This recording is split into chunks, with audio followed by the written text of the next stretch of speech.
கிறிஸ்துவில் பிரியமானவர்களே, ஆண்டவராகிய இயேசு கிறிஸ்துவின் நாமத்திலே உங்கள் யாவரையும் வாழ்த்தி ஆசீர்வதிக்கிறேன். இந்த நாளுக்கென்று தேவன் நமக்கு அருளி இருக்கும் ஜீவ வார்த்தை சங்கீதம் 138 8வது வசனம். கர்த்தர் எனக்காக யாவையும் செய்து முடிப்பார். கர்த்தாவே, உமது கிருபை என்றும் உள்ளது. உமது கரத்தின் கிரியைகளை நெகிழ விடாதிருப்பீராக. என கேட்கிற தேவனுடைய பிள்ளைகளே, துன்பத்தின் நடுவில் நடந்த தாவீது தேவனை நோக்கி முறையிட்டு மகத்தான மறு உத்தரவை பெற்றுக்கொண்ட போது ஏறெடுத்த துதிப்பாடல் தான் இந்த சங்கீதம். இந்த சங்கீதத்திலே, அதாவது 138ஆம் சங்கீதத்திலே தாவீது தனக்கு தனிப்பட்ட முறையிலே வெளிப்பட்ட தேவ கிரியைகளை 5 விதமான கிரியைகளை வரிசைப்படுத்துவதை முதலாவது நான் உங்களுக்கு சொல்ல விரும்புகிறேன்.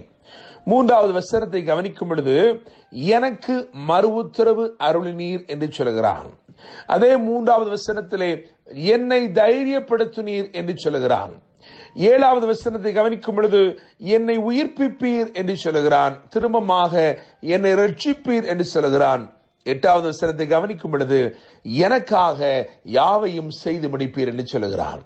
என்னை கேட்கிற தேவனுடைய பிள்ளைகளே, நான் நம்புகிறேன், விசுவாசிக்கிறேன், இந்த நாள் தேவன் உங்களுடைய வாழ்க்கையிலே தனிப்பட்ட முறையிலே கிரியை செய்கிற ஒரு நாளாய் இருக்க போகிறது. உங்களுக்கு மறு உத்தரவை அருளப் போகிறார். உங்களை தைரியப்படுத்த போகிறார். உங்களை உயிர்ப்பித்து ரட்சிக்க போகிறார். உங்களுக்காக அவர் எல்லாவற்றையும் செய்து முடிக்க போகிறார். தேவன் உங்களுக்கு வாக்கு பண்ணினதை நிறைவேற்றும் காலத்திற்குள்ளே நீங்கள் வந்திருக்கிறபடினாலே அவர் உங்களுக்காக எல்லாவற்றையும் அவரே செய்து அவர் முடிக்கிறதை நான் உங்களுக்கு இந்த நாளிலே அறிவிக்க விரும்புகிறேன்.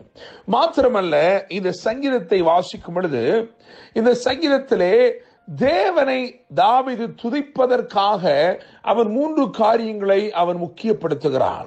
இவைகளை நிமித்தமாக நான் தேவனை துதிக்கிறேன் என்று அவன் இங்கே இந்த சங்கீதத்தின் ஊடாக தெரியப்படுத்துகிறான். அந்த 3 காரியங்களைத்தான் இந்த நாளிலே நாம் முக்கியப்படுத்தி தியானிக்க போகிறோம். காரணம், அவைகள் உங்கள் வாழ்க்கையிலும் வெளிப்பட உண்மையுள்ளவராய் தேவன் இருக்கிறார். அதே காரியங்களை தாவீது எது நிமித்தமாய் தேவனை துதித்தானோ அது நிமித்தமாய் நீங்களும் நானும் கூட கர்த்தரை துதிக்கும்படிக்கு அவைகளை உங்கள் வாழ்க்கையிலும் வெளிப்படுத்த தேவன் சித்தமுள்ளவராய் இருக்கிறார். எனவே அந்த 3 காரியங்களை நான் உங்களுக்கு இந்த நாளிலே வரிசைப்படுத்த விரும்புகிறேன். முதலாவதாக 2ஆம் வசனத்தில் அவன் சொல்கிறான், உமது பரிசுத்த ஆலயத்துக்கு நேராக நான் பணிந்து உமது கிருபை நிமித்தம் என்று சொல்கிறான். உமது கிருபை நிமித்தம். எனவே முதலாவது உமது கிருபை. அவன் கர்த்தரை துதிப்பதற்கு காரணம் சொல்கிறான், அவருடைய கிருபை நிமித்தமாகத்தான் நான் துதிக்கிறேன் என்று சொல்கிறான்.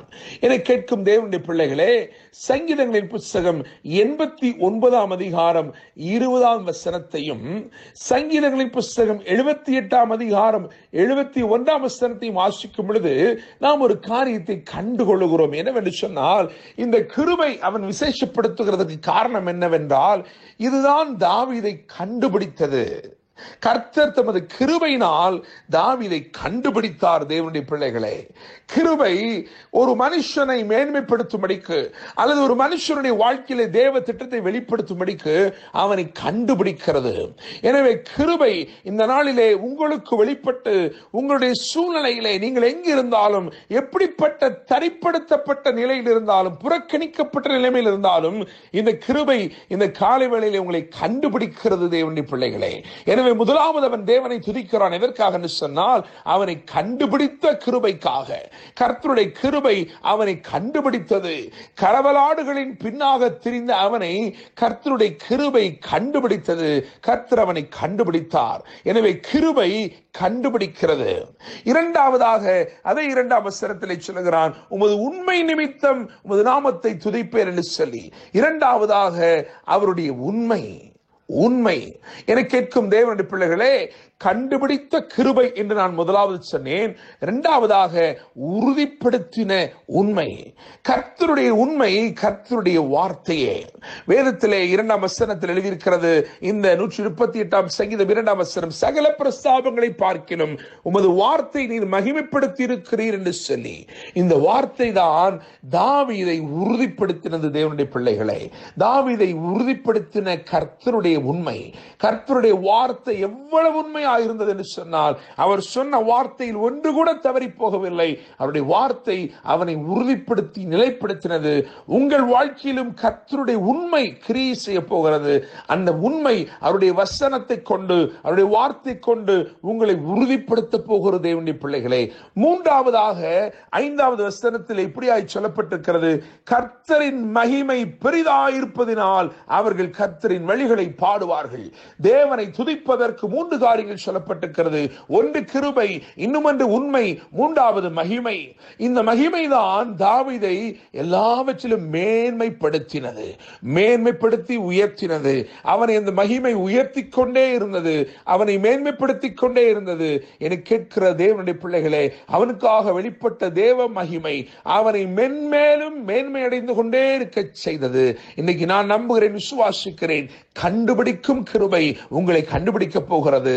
உறுதிப்படுத்தும் உண்மை உங்களை உறுதிப்படுத்தி நிலைப்படுத்த போகிறது. மேன்மைப்படுத்தும் மகிமை உங்கள் வாழ்க்கையை வித்தியாசமாய் மேன்மைப்படுத்தி விசேஷப்படுத்தி அலங்கரித்து ஆசீர்வாதமாய் உயர்த்த போகிறது. இந்த வார்த்தையை கவனியுங்கள். சொல்லப்பட்டிருக்கிற சங்கீதம் 138:8, கர்த்தர் எனக்காக யாவையும் செய்து முடிப்பார். கர்த்தாவே, உமது கிருபை என்றும் எழுது, உமது கரத்தின் கிரியைகளை நெகிழ்விடாதிருப்பீராக. இந்த வார்த்தைகள் மூலமாய் கர்த்தர் தாமே உங்களை ஆசீர்வதித்து உயர்த்துவாராக. என்று அன்புடன் pastor Daniel Moses. God bless you.